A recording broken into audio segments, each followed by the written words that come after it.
14살 된 엄마 밑에서 태어난 아이가 있었습니다. 제가 이 글을 보다가 와, 세상에 이런 세상도 있구나. 결혼을 몇 번 한 50살 된 아빠하고 14살 된 엄마 사이에서 아이가 태어났어요. 참, 내가 차라리 이 글 안 보고 싶더라고요. 그래도 어떻게 설교 준비를 하다 보니까 또 이 글을 봐야 또 설교가 나올 것 같아서 그 글을 또 끝까지 읽었잖아요. 세상에 이런 세상도 있구나. 거기서 아이가 스티븐이라는 아이가 하나 태어났습니다. 50살 된 아빠하고 14살 된 엄마하고 얼마나 싸우겠어요. 마음이 안 맞아서. 잘 살면 좋지만 이 아이가 자랄 때부터 엄마가 맨날 싸우고 아빠가 싸우는 것만 보고 자란 겁니다. 근데 어느 날 이 아이가 7살 되는 해에 아빠가 집을 나가버렸습니다. 그래서 엄마가 이제 자기 동생도 있었는데 두 아이를 데리고 사는 거예요. 살다가 힘드니까 엄마가 애 놓고 도망가 버렸어요.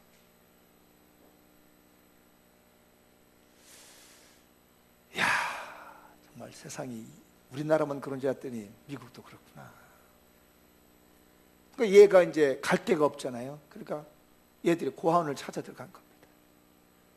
거기서 생활하다가 안 되니까 이제 아빠가 살던 동네 가서 좀 기웃겨로 보고, 거기서 살기 힘드니까 이모들 찾아가서 살아보기도 하고 이래저래 방황하다가 하루는 먹을 것이 없어서 쓰레기통을 뒤지면서 그 음식을 이제 썩은 냄새 나는 그 속에서 음식을 먹다가 엄마가 보고 싶은 겁니다. 우는 거예요. 쓰레기통에 음식을 먹으면서 엄마가 보고 싶어요. 근데 갑자기 마음에서 이렇게 분노가 쫙 치밀어 오는 거예요. 도대체 세상을 내가 왜 이렇게 살아야 되는 거예요? 우리 엄마는 뭐시고 우리 아빠는 뭐야 이거. 그래서 이 아이가 어느 정도 성장했으니까요, 화가 팍 치밀어 오니까 뛰쳐나갔습니다. 그래서 길거리를 돌아다니다 보니까 자기하고 똑같은 처지에 있는 아이들이 이렇게 돌아다니는 걸 봤습니다. 그 아이들을 불러다가 깽단을 조직했어요.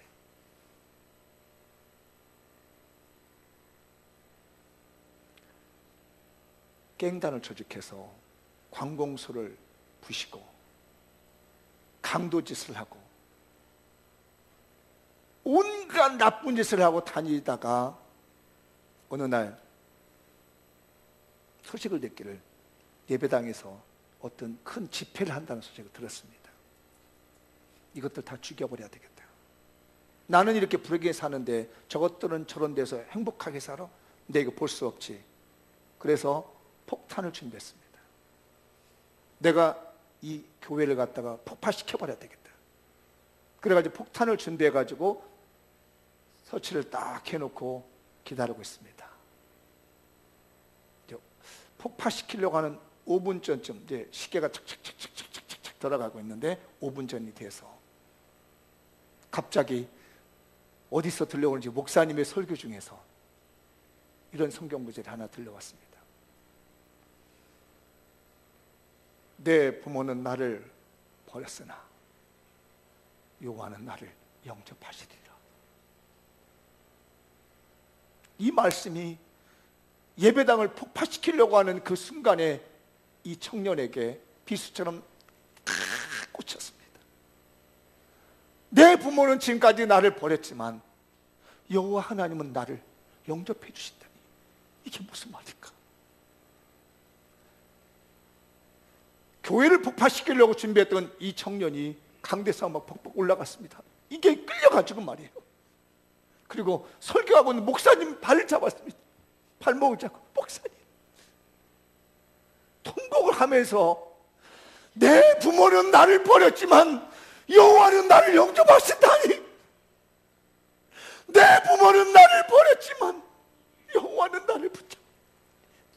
목사님의 발목을 붙들고 청년이 울었습니다.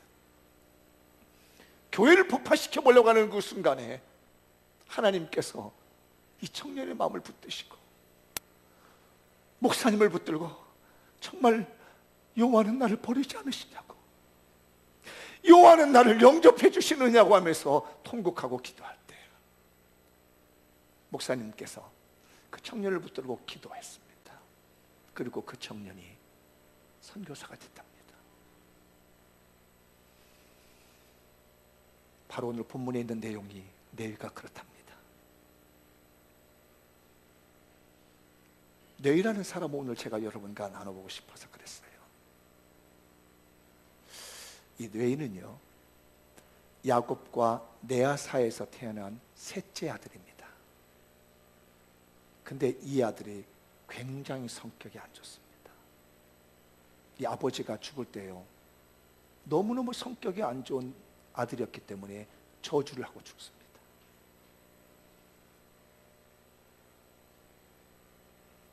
배경을 좀 설명해 드릴게요. 이 야곱이라는 사람이 하나님의 언약을 받고 밧담 아람을 떠나서 세겜이라는 곳에서 잠시 거주했습니다. 그런데 그 세겜이라는 그 지역에 하물이라고 하는 족장이 있었어요. 그 밑에 아들이 세겜이라는 아들이 또 있었습니다. 그러니까 이름을 잘 구분하셔야 돼요. 사람의 이름도 세겜이 있고 지역 이름도 세겜이 있다. 근데 이 세겜이, 이 아들이요, 누구를 좋아했냐면 야곱의 아들 딸인 디나라고 하는 딸이 있었습니다. 디나가 상당히 예뻤나 봐요. 하루는 이 디나 딸이 세겜 지역을 이렇게 혼자 거니면서 구경을 하고 있었는데, 이 세겜이라고 하는 이 남자가 이 디나를 강제로 자기 아내를 삼아버린 겁니다. 그리고 보내줬습니다. 그리고 소식을 전했어요. 내가 당신의 딸 디나를 너무 사랑합니다. 그러니 내게 아내를 주십시오. 이 얘기가 누구에게 들어갔냐면 네이라고 하는 사람과 시몬이라는 사람에게 들어갔습니다. 네이와 시몬은 디나의 오빠입니다. 이 네이가 화가 난 겁니다. 시몬이 화가 났습니다. 감히 내 동생을 너희들이 그래? 그리고 이 분노에 찬 마음을 가슴에다 품었습니다. 그리고 계략을 세웠지요. 좋다. 너희들이 내 동생을 그렇게 해서 너희 아내로 삼는다면 조건이 있다. 정말로 내 동생을 아내로 삼고 싶으면 너희 남자들은 다 할례를 받아라. 할례란 말 아시죠? 네. 무슨 말, 요즘 표현하면 포경수술을 받아라, 뭐 이런 내용과 비슷한 건, 물론 의미는 다릅니다만은 그런 예식입니다. 그랬더니 이 세겜이 이 아내를 맞이하기 위해서 전부 남자들에게 시켰습니다.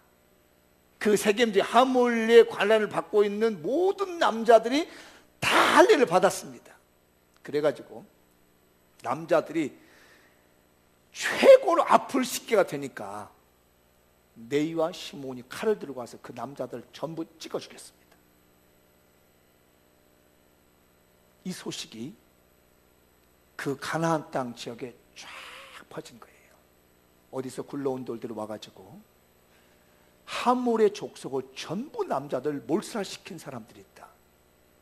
그러니까 이 지역에 있는 남자들이 다 들고 일어났습니다. 저것들 죽여버리자, 씨를 말려버리자고 들고 일어나려고 하는데 야곱이 벌벌벌 떨었습니다. 이제 이렇게 놔두면 집안이 멸망당하게 생겼습니다. 그때 하나님이 빨리 도망가라, 이 세겜 땅에서 빨리 떠나라고 해서 간신히 하나님이 야곱을 피하게 함으로 말미암아서 그 집안이 살게 되었습니다. 이 두려웠던 날은 아버지인 야곱은 기억하고 있는 겁니다. 그래서 마지막 죽으면서 이 야곱이 아들들 놓고 한 사람 한 사람 12명의 아들을 기도를 해주는데 과거에 그 일이 생각이 난 겁니다.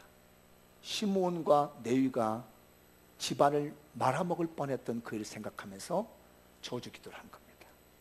그게 바로 창세기 49장에 나오는 저주 기도입니다. 뭐 저와 여러분이 어떻게 그 아버지가 시몬과 레위에게 저주하고 있는지 그 말씀을 한번 읽어보도록 하죠. 읽어볼까요? 시작. 49장 5절 시작. 시몬과 레위는 형제요, 그들의 칼은 폭력의 도구로다. 6절. 내 영혼아 그들의 모의에 상관하지 말지어다.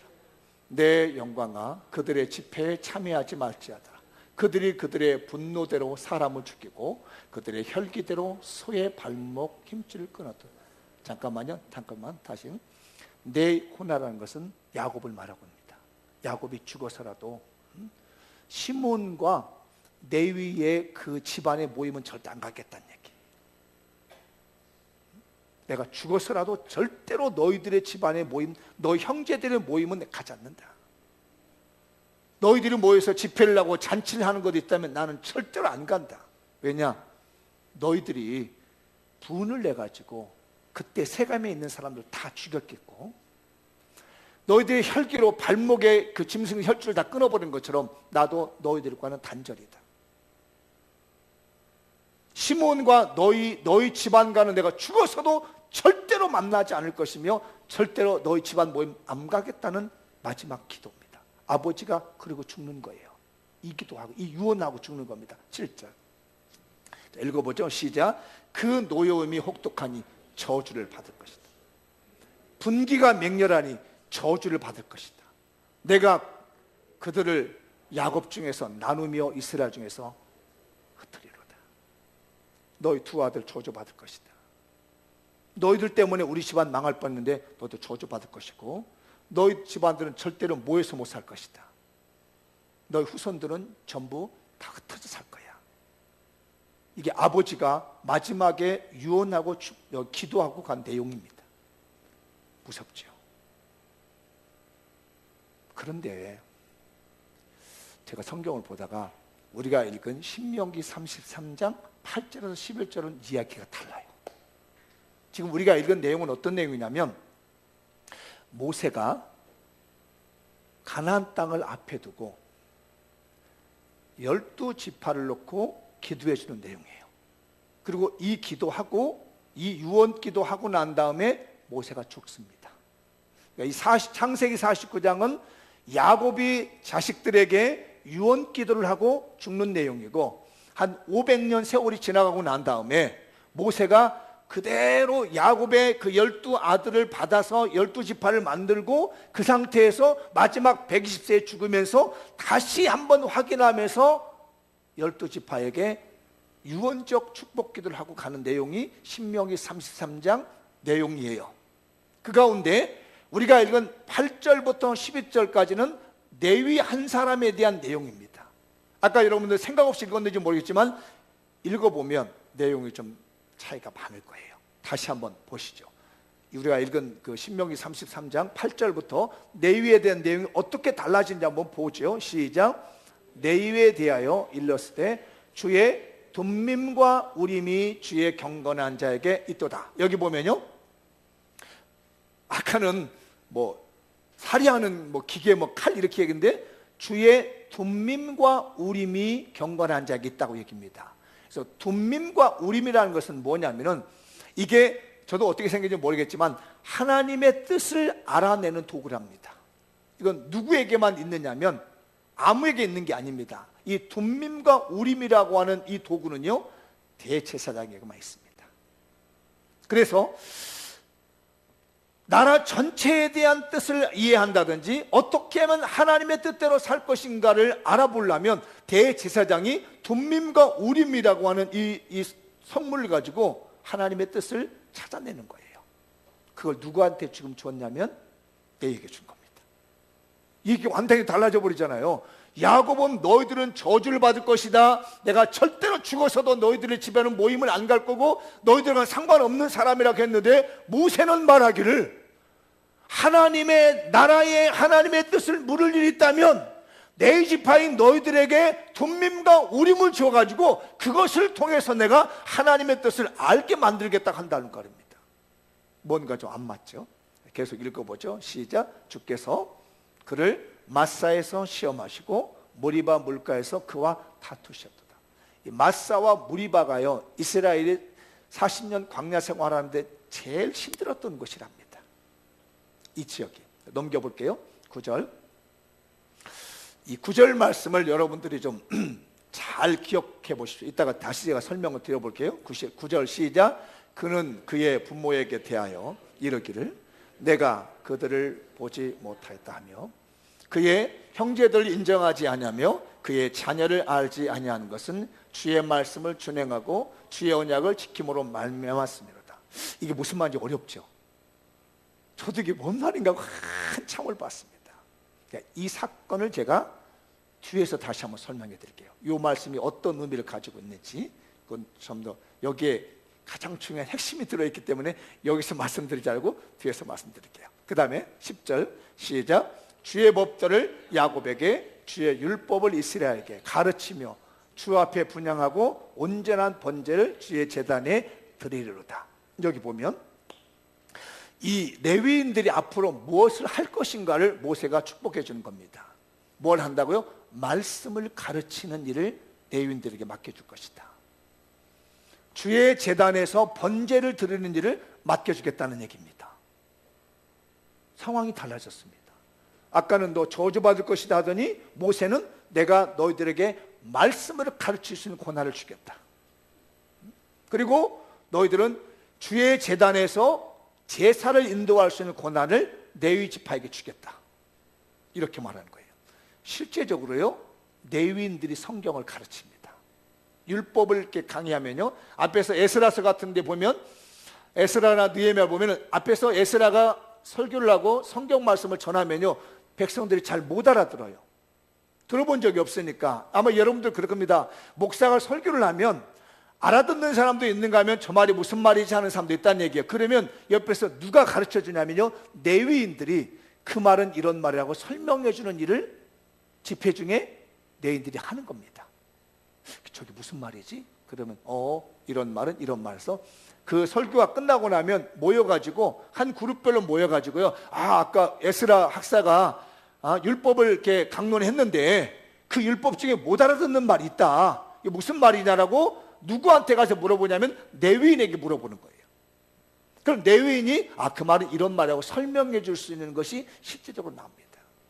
권한을, 말씀을 가르칠 수 있는 권한을 레위인에게 넘겨줍니다. 11절 여호와여 그의 재산을 풍족하게 하시고, 레위인 보고 부자 되라고 합니다. 모세는 레위인에게 부자 되게 해주십시오. 재산이 좀 많아지게 해주십시오. 그 다음에 그의 손의 일을 받았어. 그가 손으로 하는 모든 것들은 하나님 묻지도 말고 따지지도 말고 그냥 다 받아주세요. 그 다음에 그를 대적하여 일어나는 자와 미워하는 자의 허리를 꺾으시고 다시 일어나지 못하게 하옵소서. 만약에 레위인을 누가 미워하는 자가 있거든 하나님 꺾어버리십시오. 레위인을 대적하는 사람이 있으면 하나님 그들을 꺾어버리십시오 라고 모세가 마지막 축복기도 합니다. 성경을 이렇게 두 개 비교해 보니까 어때요? 창세기는 레위가 저주받았어요. 그런데 신명기를 보면 레위가 축복을 받고 있습니다. 이 500년 사이에 뭔 일이 벌어진 겁니다. 실제적으로 레위인들은요, 쭉 읽어보면 복을 너무 많이 받은 사람이에요. 레위의 아들이 3명이 있습니다. 누구냐면 게르손, 고핫, 무랄이라고 하는 아들이 있습니다. 그런데 여러분, 모세와 아론이 레위인입니다. 모세와 아론의 아버지가 아므람이라고 합니다. 누구라고 한다고요? 아므람. 아브람이 아니에요. 아므람. 모세가 아론보다 3살 적습니다. 그 누나가 하나 있죠. 미리암. 그래서 미리암, 아론, 모세, 아버지 아므람, 엄마 요게벳. 근데 이 아므람이 누구의 자손이냐면 고핫 자손입니다. 둘째 아들. 레위의 둘째 아들이 고핫인데 고핫의 자손이 바로 아므람이고 아므람의 후손이 모세와 아론인 거예요. 그러니까 이 사람들도 레위계에 이르죠. 모세는 위대한 영도자가 된 거고 아론은 최초의 대제사장이 된 거고 미리암은 최초의 여선지자가 된 겁니다. 집안이 굉장히 좋은 거예요. 아니, 저주받은 집안이 어떻게 이렇게 좋은 집안이 되느냐는 얘기예요. 어떻게 하면 이 사람들은 다른 데 가서 일하지 않냐고요? 성전에서 봉사를 하게 됩니다. 이 레위인들이 최고의 영화를 누리는 때가 언제냐면요, 다윗 왕 시대 때입니다. 원래 레위인들은요, 몇 살 때 와서 성전에 봉사하느냐면 30살이 되면 성전에서 봉사를 합니다. 몇 살 때까지요? 50살 때까지 20년간 봉사합니다. 나머지 시온이 넘은 다음에 봉사하고 싶으면 그냥 내가 자발적으로 와서 허드렛 일 도와주면 되는 거예요. 그런데 다윗 시대 때는요, 이걸 20살로 내려줍니다. 30살에 성전에 와서 봉사할 사람을 20살로 내려주면서 뭐라 하냐면 이 20살부터 30살까지 10년 동안 배우는 겁니다. 일을 성전에서 어떻게 봉사할 것이고 하나님 어떻게 섬길 것인가를 10년 동안 준비 배우게 만들고 30살이 되면 자기가 직접 제사를 인도하고 진행하게 만드는 거예요. 그래서 요즘 교회 직분도요, 목사도 30세가 되면 목사를 받습니다. 그리고 장로님들도 마찬가지입니다. 30살이 되면 장로님이 될 수 있습니다. 안수 집사님도 마찬가지입니다. 30살이 되면 안수 집사님 되는 겁니다. 왜 그러냐면 구약 성경에 그 30살 때부터 성전에 와서 봉사할 수 있었기 때문에 그런 걸 기준으로 해서 오늘날의 성직도 마찬가지로 그에 준해서 합니다. 그런데 다윗 시대 때는요, 이 레위인들이 대충 뭘 하냐면 4가지를 하게 됩니다. 뭘 하냐면요, 제사를 인도하는 제사장 일을 합니다. 그 다음에 뭘 하냐면 성경을 기록하는 서기관이라는 직분을 레위인이 합니다. 아무나 하는 게 아니었어요. 그리고 국가의 관리를 누가 했느냐? 대부분들이 다 레위인들이 국가 공무원을 했습니다. 그리고 성전을 지키는 문지기도 외부 사람이 하지 않고 레위인들이 했습니다. 또 하나 성가대도 레위인이 했습니다. 아무나 한 게 아니었어요. 이 4가지 일을 다윗 시대 때 레위인들이 성전을 딱 장악하고 있는 겁니다. 그러니까 아무도 이 성전을 함부로 들어올 수가 없습니다. 왜냐하면 레위인들이 다 장악하고 있었어요. 처음에는 저주받았는데 나중에는 축복의 직분으로 바꿔준 것이 레위입니다. 그래서 생각해 봤습니다. 왜 이런 일이 벌어질 수 있었을까? 왜 저주받은 사람이 축복의 사람을 바꿀 수 있었을까라고 생각해 보니까 헌신이었습니다. 읽어볼까요? 시작. 저주를 축복으로 전환시키는 헌신을 합시다.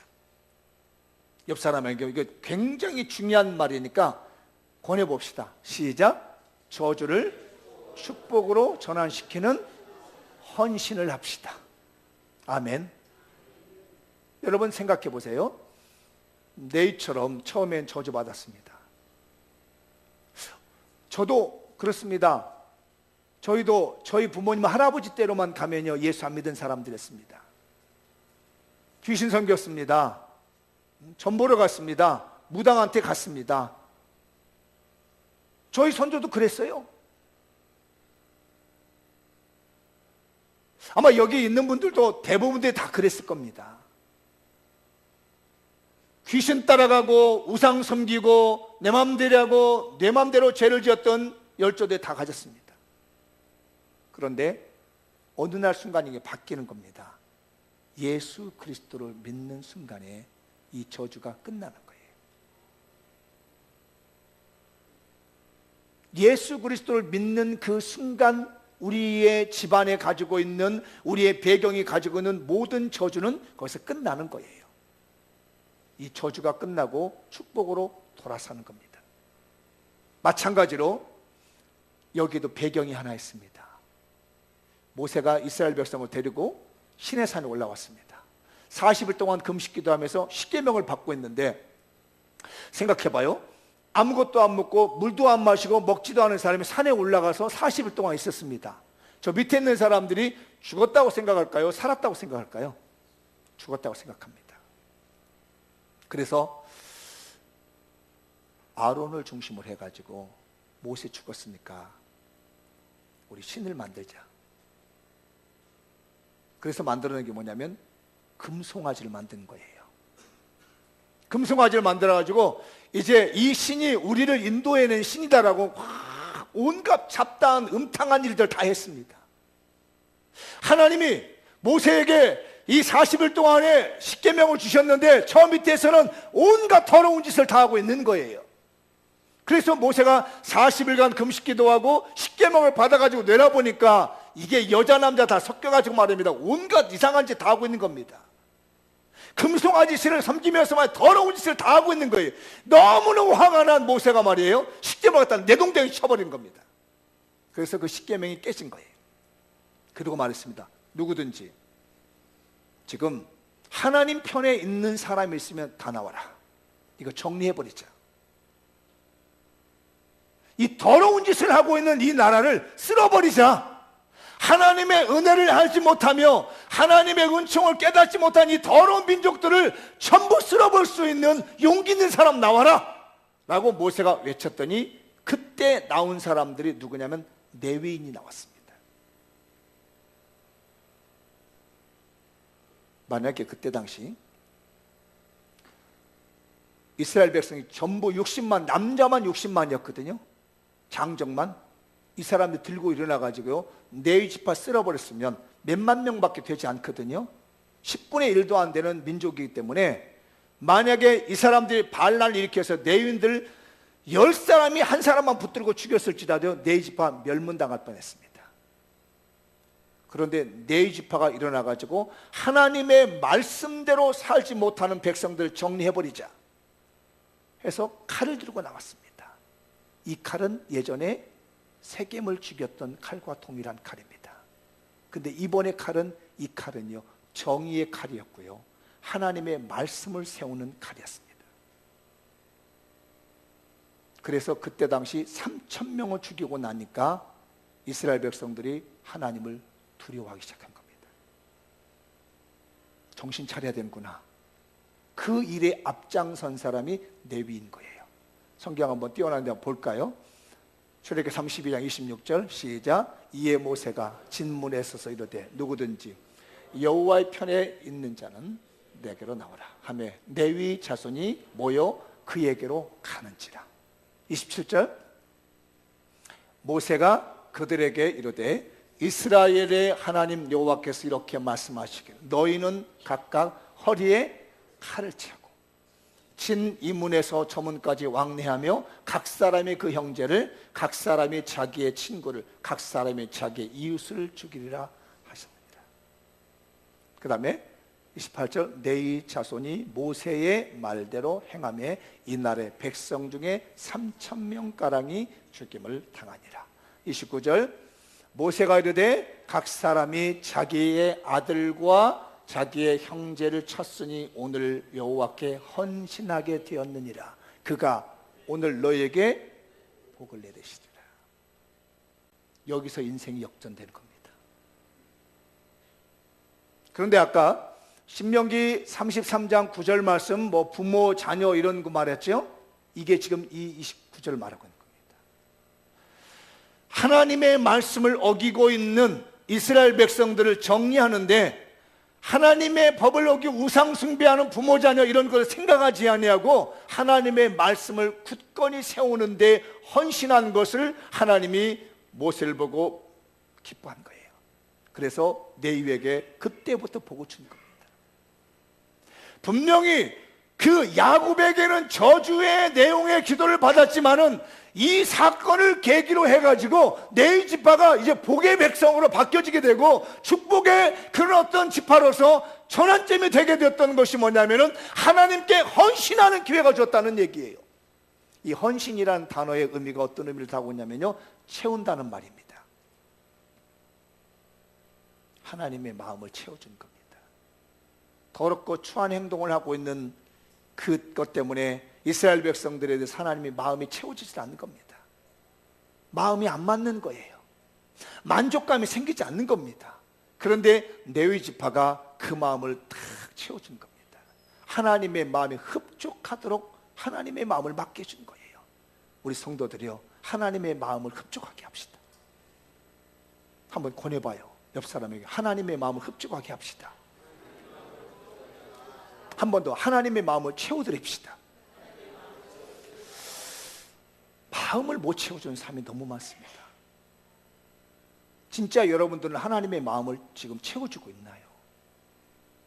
하나님을 흡족하게 해드리고 있나요? 여러분들이 하나님의 마음을 흡족하게 하면 인생 역전됩니다. 생각해봐요.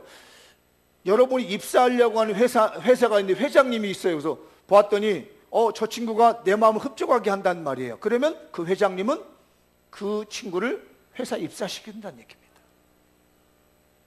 어디 대학을 가고 학교를 지나가려고 하는데 면접관이 있습니다. 면접관의 마음을 흡족하게 채워지면 그 사람은 합격이 되는 거예요. 이게 헌신했다는 말이 이스라엘 백성들도 그동안 하나님의 마음에 흡족하지 않은 행동을 했는데 레위 지파가 나와서 하나님의 마음을 흡족하게 만드시더라는 거예요. 우리 교인들이 하나님의 마음을 흡족하게 합시다. 하나님의 마음을 채워줄 수 있는 사람이 되어야 되겠어요. 그랬더니 인생이 달라집니다.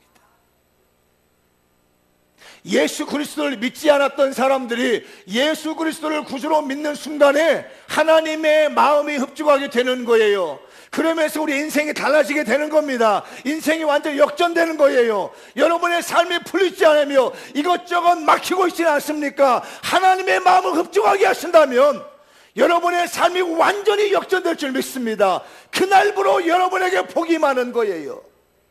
아브라함은 하나님의 도성을 바라봤습니다. 노아는 120년 후에 방주를 바라봤습니다. 우리도 이 레위처럼 인생이 역전될 수 있다고 하는 이런 마음으로 한번 미래를 바라봅시다. 하나님은 헌신하는 자의 인생을 바꿔주십니다. 하나님의 마음을 흡족하게 하는 사람의 인생을 바꿔주고 있습니다. 요즘 여러분이 자꾸 풀리지 않아서 무슨 일 시작해서 안 되는 사람이 있습니까? 하나님의 마음을 흡족하게 하는 사람이 되십시오. 하나님의 마음을 채워주는 사람이 되십시오. 사람의 마음을 채우려고는 얼마나 노력합니까? 내게 결정권자에게 마음을 채우려고 얼마나 했습니까? 내게 생사여타권을 쥐고 있는 사람이 있다면 그 사람의 마음을 맞추려고 얼마나 애쓰고 있습니까? 그러나 온 우주 만물을 창조하시고 다스리고 계시는 하나님의 마음을 채우려고 하는 데는 우리는 얼마나 노력해봤습니까? 나한테 오다를 주는 사장님에게 마음을 맞추려고 말입니다. 없는 시간도 내 가지고 가서 앉아있어야 되고 말입니다. 못 마신 술도 같이 마셔주고 앉아있고 말이에요. 그러면서 그 마음을 맞춰주려고 애쓰는데 모든 문제를 해결하고 계시는 하나님의 마음을 합치려고는 우리는 얼마나 노력했느냐고요. 저주받은 레위가 축복받은 레위로 바꿀 수 있었던 것은 다른 것이 아니었습니다. 하나님의 마음을 흡족하게 하자는 헌신이 있었기 때문에 그때부터 그가 복을 받게 된 거예요. 우리 성도들은 오늘 예배 시간이 결단한 시간이 됐으면 좋겠습니다. 하나님의 마음을 흡족하게 하는 헌신을 결단하는 시간이 됐으면 좋겠어요.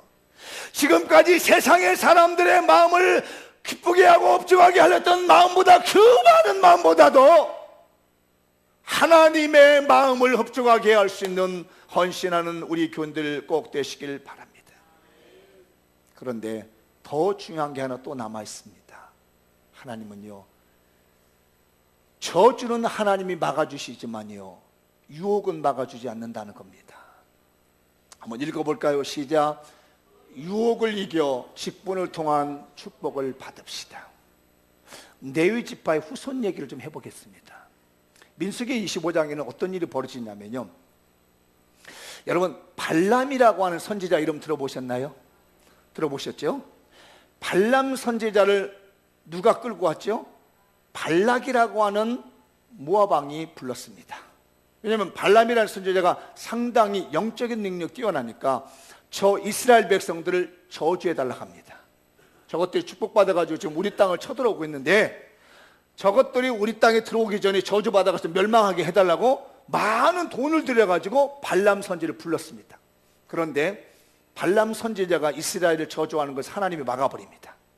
저주 못하게 합니다. 저 백성은 축복받은 백성이다. 그래서 막았어요. 그래서 실패를 받습니다. 그런데 발람 선지자가 가면서 한마디 기뜸을 해줍니다. 내가 이스라엘이 섬기는 여호와 신에 의해서 축복은 했지만 저 민족 멸망시키는 방법을 내가 일러주마. 그게 뭐냐면 너희 나라 여자들이 예쁘잖아. 이 여자를 통해서 저쪽 남자들 유혹해라. 그래서요, 바알볼이라고 하는 지역에다가 이 여자들을, 예쁜 여자들 다 모았습니다. 정말로 이렇게 글래머하고 섹시한 여자들을요 다 모아놨습니다. 그리고 거기서 뭘 했냐면요, 우상에게 제사를 드리게 만들었습니다. 근데 이 우상에서 제사 드리는 게 그때 당시 뭐냐면요, 남녀 관계를 하는 거예요. 이게 그 난잡한 일을 거기서 하는 겁니다. 그 모습을 이스라엘 백성이 보게 만든 거예요. 이 남자들이 이런 모습을 보니까요, 이스라엘 남자들 견딜 수가 없는 거예요. 이 정욕에 불타는 이 남자들이 말입니다, 못 견뎌가지고 바알볼에서 그런 이상한 짓거리 하고 있는 것에 이 남자들이 다 끼어 들어간 겁니다. 다 들어간 거예요. 그래가지고 말입니다, 모함 여자들과 그 난잡한 일을 다 하는 거예요. 이제 이게 누구의 아이디어냐면요, 발람의 아이디어였습니다. 내가 저주는 못했을지라도 저 민족은 멸망시키는 건 유혹으로 넘어뜨릴 수 있다. 발락이 그걸 아이들을 얻어가지고요, 이스라엘을 완전히 멸망시킨 겁니다. 그때 한 사람이 등장했습니다. 아론의 손자였던 엘르아살의 아들 비느하스가 이걸 본 겁니다. 그래서 칼을 들고 들어가가지고 고습이라는 모함 여자와 함께한 한 남자를 갖다가 나쁜 짓 하고 내서 찔러 죽였습니다. 그리고 비느하스가 그런 나쁜 짓 하고 있는 이 분위기를 전부 정리해버렸습니다. 저주는 멈췄었지만 사람이 가지고 있는 이 유혹에 대한 건 못 이겼는데 비느하스가 이걸 정리시킨 겁니다. 그래서 하나님께서 비느하스에게 약속을 합니다. 성경을 한번 읽어보죠. 25장 11절 시작. 제사장 아론의 손자 엘르아살의 아들 비느하스가 내 질투심으로 질투하여 이스라엘 자손 중에서 내 노를 돌이켜 내 질투심으로 그들을 소멸하지 않게 했도다. 그러므로 말하라. 내가 그에게 내 평화의 언약을 주리니 그와 그의 후손에게 영원한 제사장 직분의 언약이라. 그가 이스라엘 하나님을 위하여 질투하여 이스라엘 자손을 속죄했습니다. 만약에 그때 이 비느하스가 일을 정리 안 했으면 하나님이 전부 태워 죽이려고 했습니다. 그 바알볼에서 이스라엘 백성을 전부 죽이려고 했는데 하나님의 진노를 몸으로 맞고 자기 목숨을 던지면서 비느하스가 나가가지고 이 일을 정리한 것 때문에 약속합니다. 내가 너에게 영원한 대제사장의 직분을 주겠다. 평화의 언약이라는 것은요, 하나님과 인간관계 사이를 화평하게 만드는 직분을 너한테 주겠다고 합니다. 그 레위의 후손은요, 저주를 이긴 것뿐만 아니라요, 유혹도 이겼습니다. 이건 아셔야 됩니다. 하나님은요, 저주는 막아주지만 유혹은 우리 책임이 맡겨집니다. 예수 그리스도를 구주로 믿어서 죄와 사망의 법에서 해방시키는 은혜는 하나님이 주시지만 매일같이 다가오고 있는 유혹은 내가 하나님의 은혜로 이기는 거예요. 하나님의 말씀과 기도를 통하여서 나에게 주어지는 유혹은 내가 이기는 것이지 하나님께서 내 유혹마저 없애주지는 않는다는 얘기입니다. 이 유혹을 이겼을 때 직분을 통해서 주시는 하나님의 복을 받습니다. 우리 성도들이요, 저주는 헌신함으로 예수 그리스도를 믿는 헌신으로 끝납니다. 그 어떤 저주든지 예수 그리스도 안에서는 그 저주를 지배할 수 있습니다. 그러나 그 이후의 유혹은 우리가 이기는 거예요. 그 이후에 모든 우리의 욕심과 유혹은요, 내가 하나님을 의지하면서 하나님을 바라보면서 하나님을 신뢰하면서 그 유혹을 이겨나갈 때 우리에게 맡겨진 직분을 통해서 영원한 복을 약속하고 계신 겁니다. 성도들이요, 말씀과 기도로 유혹을 이깁시다. 그래서 주기도문에도 말씀하잖아요. 시험에 들게 하지 마옵소서. 이건 기도해야 됩니다. 정욕에 대한 거, 물질욕에 대한 거, 출세욕에 대한 거, 명예에 대한 거, 이런 모든 것들은요, 하나님이 없애주지 않습니다. 우리가 기도로 이기는 겁니다. 제발 이기십시오. 그래서 레위가 인생 역전을 바라보았듯이, 아브라함이 하나님의 도성을 믿음으로 바라봤듯이, 노아가 믿음으로 120년 후에 방주를 바라봤듯이, 우리 인생 과거에 어찌 됐든 간에, 우리 집안이 과거에 어찌 됐든 간에, 우리가 어떻게 살아왔든지 간에 그런 걸 생각하지 말고 한번 믿음으로 바라봅시다. 내일의 인생을 역전시킨 하나님을 바라봅시다. 내일의 인생을 바꿔주신 하나님을 바라봅시다. 여러분의 인생도 반전이 바꿔질 겁니다. 분명히 전환될 줄 믿습니다. 제발 하나님의 마음을 흡족하게 할 수 있는 우리 성도들이 되셨으면 좋겠습니다. 마지막 마무리 저 두 문구 제가 만든 거 읽고 마치겠습니다. 시작. 저주를 축복으로 전환시키는 내의의 헌신으로 하나님을 바라봅시다. 유혹을 이긴 자에게 직분을 통해 축복을 주시는 하나님을 바라봅시다. 여러분, 하나님 바라보는 자에게 믿음의 역사가 일어날 줄 믿습니다. 기도하겠습니다.